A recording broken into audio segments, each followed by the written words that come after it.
بله بینندگان عزیز، فوتبال دوستان و شیفتگان دنیای توپ گرد، سلام بر شما. میریم که داشته باشیم دیدار دو تیم قدرتمند گت و قرص در چارچوب بازی‌های جام ملت‌های دنیا.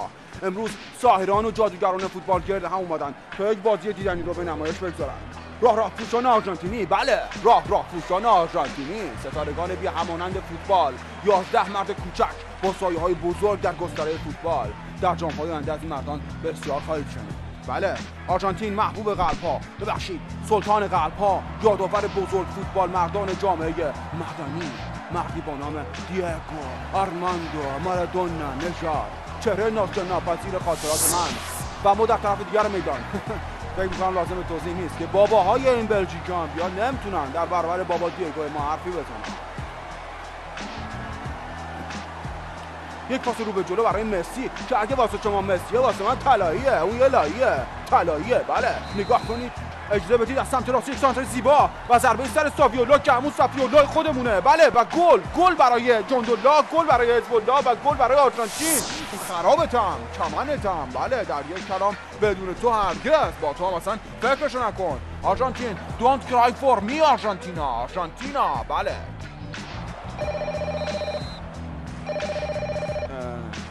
و حالا شما دقایقی برید که داشته باشید همین الان گابریل اومر باتیستوتا با من تماس گرفته و کار فوری داره. من برمیگردم.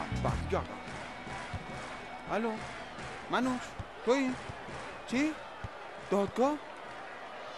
قاضی آرژانتینی؟ باش نه تو باید 3 اکبر داشته باش. بله و آرژانتین کشکت رو بساب. آرژانتین صحبت نکن، بیا پایین این صحبت ها، دستتو بده پایین. بله من همونطور که داشتم میگفتم حرف جدیدی در مورد آرژانتین ندارم، حرف قدیمی کشکتو بساب. بله شیاطون سرخپوش بلژیک فرشتگان رویاهای منند و حالا آرژانتین منحوس به کلوب استکباری ها پیوسته و برادران بلژیکی من لبیک گویان آماده‌اند تا با عملیات استشهادی دروازه حریف رو به موشک زلزال ببندند. فوتبال بلژیک فوتبال نوینیه. نگاه کنید بلژیک‌ها گوشه میدان، کنار میدان، وسط میدان، همه جا هستن. نه فقط این میدان بلکه میدان قزوین، سراحی گمرک، زیرگذر لوتی صالح و همه جا، حتی در کنار قبر همکار مرحومم غلام قیانوی.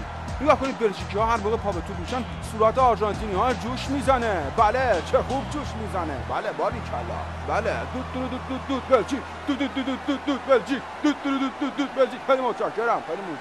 بله از تشویق و هیجانات زودگذر فوتبال که بگذاریم باید بگم که قاضی این دیدار حساس اگه واقعا داور باشه باید همینجا حکم دستگیری 11 مرد آرژانتینی به علاوه نیمکت نشینان، سرمربی، هواداران، توپ جمع‌کن‌ها و تمام آرژانتینی‌ها رو به خصوص بدخواهای اکبر ما رو صادر کنه و همشون رو تحویل قاضی مرتضوی ملی پوش خوش اخلاق و خوش‌فکری که ما بکنه. این حرف آخر من بود. حالا برمیگردیم به بازی، یعنی شما برگردید به بازی تا من همین الان سرمربی بلژیک با من در تماسه که میخواد وضعیت تیم رو به اطلاع من برسونه. الو ناصر تویی؟ نه حالا که چیکار کنیم دیگه؟ بلژیک رو بازی کنیم. نه بروکسل تموم چیکار؟ نه یه نیمه اب نداره، دنیا مثل توپ گرد خب بینندگان عزیز شما اصلا برای چی دارید این بازی رو نگاه میکنید؟ این بازی که هر دو طرفش در طرف استکبار جهانی هست. این بازی کجا دیدن داره؟ دست بچه‌تون رو بگیرید برید نماز جمعه، یه توپان ببرید اونجا بعد از خطبه‌های اول نماز جمعه شوتی ضرب بازی کنید. همونطور که گفتم بلژیک تیمی نبود که لیاقت داشته باشه من براش گلومو پاره کنم. ما این بازی رو در وقت‌های اضافه و در استادیوم‌های شلوغ و پرهیاهوی بغداد و لبنان به نتیجه خواهیم رسید و کاپ رو به خونه میبریم. اما اگر امروز در میانه میدان کسی حرفی برای گفتن داشته باشه اون کسی نیست غیر از داور منصف به نام و کارکشته این میدان. همونطور که گفتم اجازه بدید من ببینم این داور کجایی هست. بله نروژی به رغم وجود این داور دورو در گرفتن خطاها و دادن کارت قرمز بازی ادامه داره. این داور خودش باید در دادگاه ویژه روحانیت محاکمه بشه. اگه این داور پس من کیم؟ موردشون این بازی رو ببرن، همه توش تروریست از آب در اومدن.